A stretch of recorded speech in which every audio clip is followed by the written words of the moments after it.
Hello, welcome to the Internet Chess Club. This is Grandmaster Miguel Illescas, and I'm going to explain you what happened today in the tournament of Wei Yi in Tata Steel. It was round 9, and we had two decisive games which we are going to check carefully here. The first of these two games is Wei David Navara, the Chinese young Grandmaster. He played a fantastic game in a Berlin defense.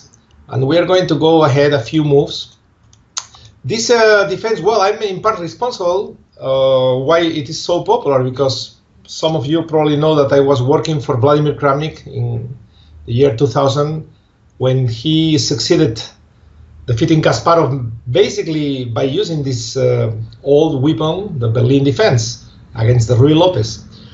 Nowadays, there are a lot of players using d3. They try to avoid the endgame. In fact, I don't quite understand why so many people still goes for that endgame, because it looks pretty equal, at least according to the stats, to the results of the top grandmasters. And d3, well, it's now quite fashionable.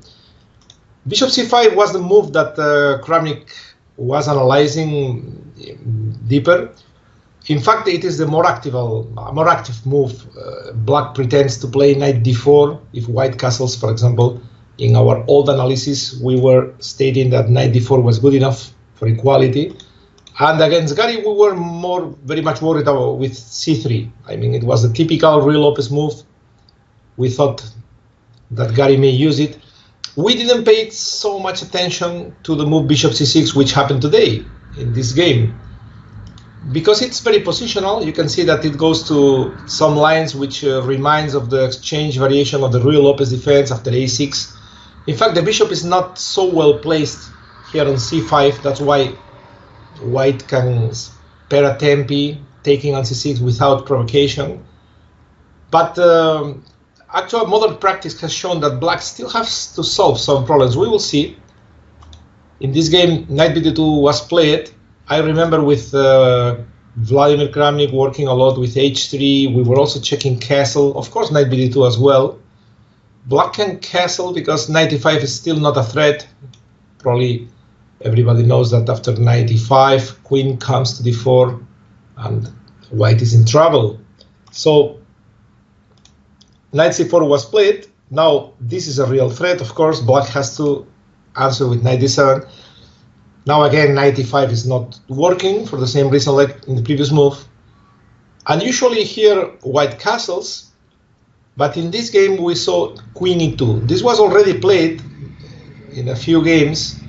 The main, well, one of the ideas, of course, now white is again protecting f2. So he's ready to take on e5. And black needs to do something about it. In the old days, when we were playing the opening sometimes by intuition, I would sometimes play, well, rook e8, of course, and after bishop d2, I would play f6 here. The idea, knight f8, knight e6, this would be a very topical plan and a very sensible one, because then, okay, I have a white bishop. That's why I put my pawns on dark squares, so they work well together. But nowadays, they don't like to put the pawn f6 so early, and sometimes they try to play knight f8 immediately. In fact, it was interesting what happened today, because in the other table, two players, Caruana, Karjakin, were exactly in the same position. It's interesting to see that Karjakin, playing black, was playing much faster than David Navara, and I have to say, I'm sorry, Navara, but Karjakin was also playing much better. I didn't like how David played today. The bishop d6, well, it makes sense. Black wants to play knight f8 without f6. And in both games, white played h4. They start an attack on the king's side. It's clear that now probably the white king will go for the long castle.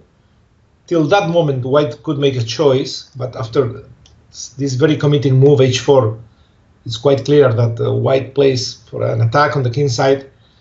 And